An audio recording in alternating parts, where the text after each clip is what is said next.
Greetings, salutations, respect, and love. I am Scott. Oh, you're in the Prague Corner, boys and girls, where today I'm going to be going through the top 10 reasons why prog rock is not dead. It's not going anywhere. You know, if you're one of those folks that thinks prog rock died with Love Beach and then there were 3 in Tormato, hey, I hear you, man. I totally do. I was the same way. Or maybe you stuck around a little bit longer and it was Asia and Owner of a Lonely Heart that drove you to the exits. Or perhaps it was seeing Phil Collins become the #1 pop star of the 80s. That might have had a little something to do with it. But today I'm going to go through the top 10 reasons why prog is not dead. It, in fact, A, never died, and B, it's gaining momentum. And at number 10, yeah, let's get those 2 caveats out of the way first. Number 10, it never died. Something can't be dead if it never died, right? Yeah, something happened in the 1970s, late in the 70s. It was called punk and disco, certainly changing the musical landscape. But, you know, it wasn't prog. Prog wasn't killed by punk. It wasn't killed by disco. It was killed by albums that weren't any good, man. Come on. Love Beach, really, seriously? And people are like, well, you know, the labels didn't want bands to, you know, do that prog stuff. Love Beach is structured almost identically to Tarkus. So it wasn't that the labels didn't, you know.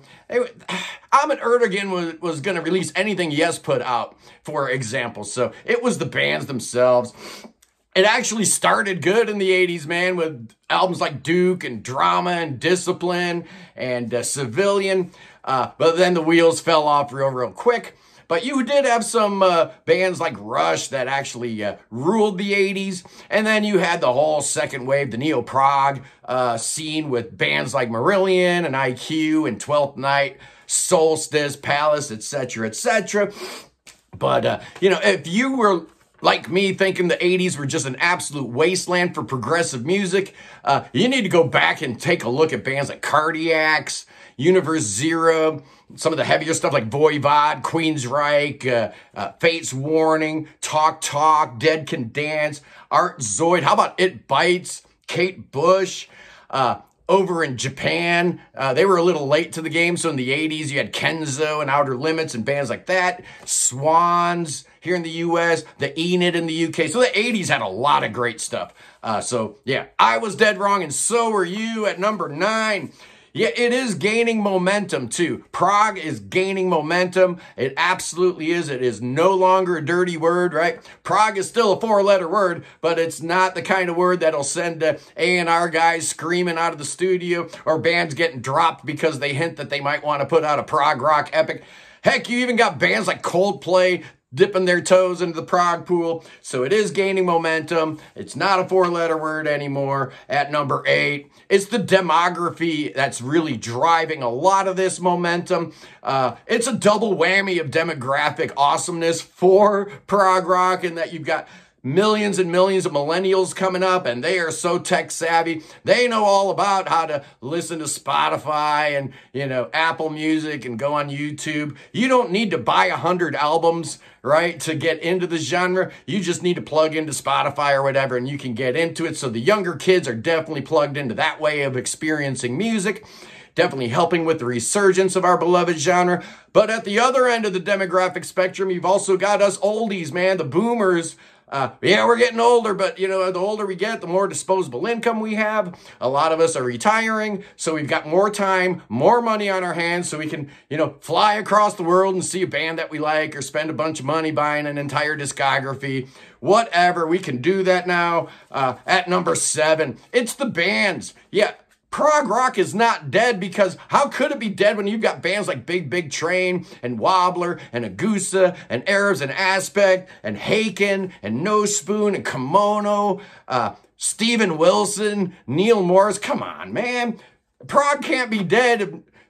Mike Portnoy just rejoined Dream Theater. And then you have all the legacy acts still going strong, like Yes, Jethro Tull, Kansas, Styx, Soft Machine. It's very encouraging. It's very awesome. At number 6, it's the labels, man. We've got some labels it seems like we were in a little era of consolidation, and that is a good thing because certain labels definitely know how to promote their artists better than others. You know, they may have a little deeper pockets, or they might have a distribution deal with a major. That certainly helps. So you've got labels like Inside Out just scooping up everybody and their monkey's uncle, K-Scope, Charisma and Apollon over there in Norway. So many great labels doing so many great things for so many great bands, and it's absolutely critical to have that support from labels that know what they're doing and allow bands, you know, to do whatever their creative muse informs them to do. At number 5, it's the events, man. We've got a lot of special events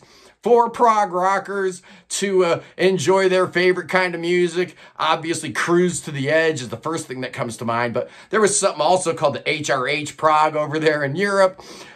You've got, Morris Fest and Marillion's weekend things that they do. And you got all the festivals like Prague Stock and Prague Power and Winter's End and Summer's End and Night of the Prague and A New Day. And I guess we had a couple that aren't with us anymore, like Nearfest and Rozfest, but, you know, the festival scene is still strong in the prog rock thing, especially in Europe. Hopefully in the US we'll get a few more things going on like Prague Stock, because those events are very, very important, and obviously the genre's not dead if you've got festivals going on. So at number 4, I've got the fans. Right? I kind of equate the prog rock scene of 2024 to the punk rock scene of 1981, in that it's a fairly small scene. You know, you can probably number the adherents to prog rock, you know, on a couple of people's hands. There aren't that many of us, so we kind of all created this community where we all know each other. And, you know, most people that are super fans end up doing something like, you know, starting a YouTube channel or having a Facebook page where, you know, they review albums or whatever. So, you know, it is very similar to that whole DIY idea of punk rock back in the early 80s. It's small, it's independent, all the fans know each other, they support each other, they support the bands, and being fairly small, the bands can actually interact with their fans, creating that, you know, that cycle of greatness. And yeah, so it is the fans. Prog rock fans are the absolute best. Yeah, they are. And that's the people I'm talking to right now. So why would I be dissing y'all at number 3? It's Prague Magazine, man. How can a genre be dead if they've got a beautiful glossy? Here's the latest one I just got. Got the Steve Hackett cover. I haven't gotten the Tangerine Dream one yet, but I have been a subscriber for, I don't know, like 4 or 5 years now. I wish I would have started at the very beginning. But Jerry Ewing and his crew over there in London do such an amazing job. It's an incredible resource.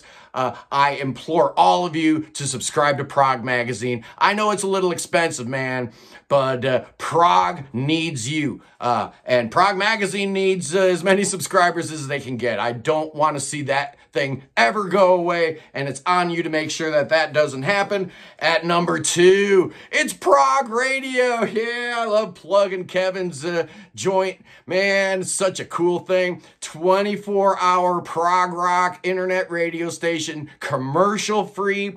He pays all the bands, all the licensing is up to date and whatnot. And I get my own show once a week on there, the Prague Corner playlist, Friday at noon over there. But he just does a phenomenal job of mixing classic prog with modern prog.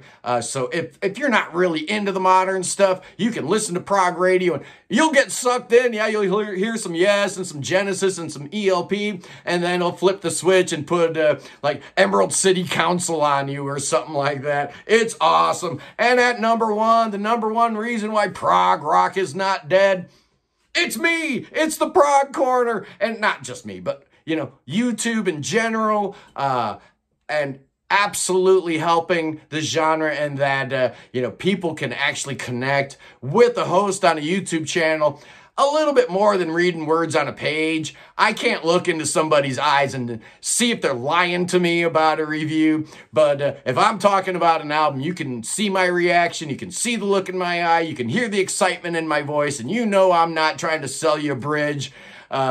in Brooklyn anywhere, or trying to sell you some swampland in the Everglades. Not going to happen, because we keep it real here, and that's the way all my colleagues on YouTube are. We do this as a labor of love. We talk about prog rock because we absolutely love the genre, and I don't want to steer you guys wrong. I want to keep your trust, so I will never do an album review that's under like 7 out of 10. Why would I bother, right? Everything I review is an album that I really, really like, because I want to recommend the best stuff to you guys, help keeping that cycle going where I talk about something, you guys listen to it, you buy it, the label's happy, the band's happy, everybody's happy, and our genre is absolutely on the upswing.